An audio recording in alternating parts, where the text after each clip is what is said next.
കല്യാണം കഴിച്ചു. നമ്മളെ നാട്ടിൽ നിന്നൊരാൾ കല്യാണം കഴിച്ചു എന്ന് കൂട്ടിക്കോളൂ. സംഗതി വശാൽ ആ ബന്ധം മുന്നോട്ട് പോകുന്നില്ല. ഇവര് രണ്ടുപേരും ശാരീരിക ബന്ധം പുലർത്തിയിട്ടുണ്ടോ? ഉണ്ട്. അത് രണ്ടുപേരും സമ്മതിക്കുന്നുണ്ട്.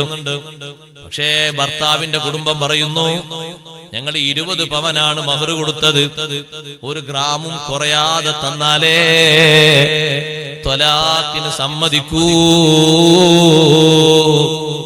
ഈ വാങ്ങുന്ന പണത്തിന്റെ പേരെന്താണെന്നറിയോ?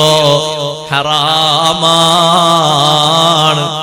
ഒരൊറ്റ പ്രാവശ്യം ശറഅ് പറഞ്ഞ രീതിയിൽ ശാരീരിക ബന്ധം പുലർത്തിയോ, കൊടുത്ത മഹറിൽ നിന്നൊരു ഗ്രാം പോലും, 1 മില്ലിഗ്രാം പോലും, 1 തരി പോലും ത്വലാഖ് ചെല്ലുന്ന ഭർത്താവിനോ, ഭർത്താവിന്റെ ബാപ്പക്കോ, ബാപ്പന്റെ ബാപ്പക്കോ അവകാശമില്ല,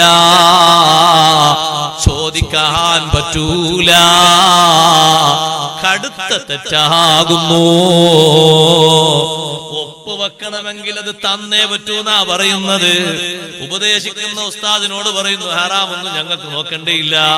സുബ്ഹാനല്ലാഹ്, അപ്പത്തന്നെ ആളെ വിശ്വാസം പോയി. അല്ലാഹു കാത്തുരക്ഷിക്കട്ടെ.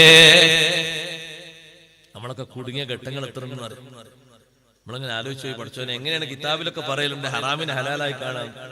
അതിന്റെ നേരെ രൂപ. പ്രായം ചെന്ന 60-75 വയസ്സായ ഉപ്പാനോട് പറഞ്ഞു, നിങ്ങളെ മകന് ആ പെൺകുട്ടിയുമായിട്ട് ശാരീരിക ബന്ധം പുലർത്തിയിട്ടുണ്ട് 3 മാസക്കാലത്തെ ജീവിതത്തിൽ. നിങ്ങളെ മകനും അത് പറഞ്ഞിട്ടുണ്ട്, അവളും അത് പറഞ്ഞിട്ടുണ്ട്. ഇക്കൊടുത്ത പവനിൽ നിന്ന് ഒരൊറ്റ ഒന്നും നിങ്ങൾക്ക് അവകാശപ്പെടൂല. ഹറാമാണോ വാങ്ങുന്നത്? ഹറാമൊക്കെ ആയിക്കോട്ടെ ഉസ്താദെ, അത് നിങ്ങൾ തന്നിട്ടില്ലെങ്കിൽ ഒപ്പിടുള്ളൂ, അല്ല ഒപ്പിടൂല.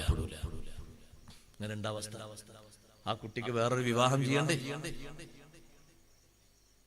അവിടെയാണ് നമ്മളെ ഉശിരി, അവിടെയാണ് നമ്മളെ കാരണോത്രം സ്ഥാനം മുന്നോട്ട് വരുന്നത്. അല്ലേ? സമ്പാദ്യം ഏതാ മുതല്? അവിടെയാണ് ശ്രദ്ധിക്കാൻ കഴിയാൻ.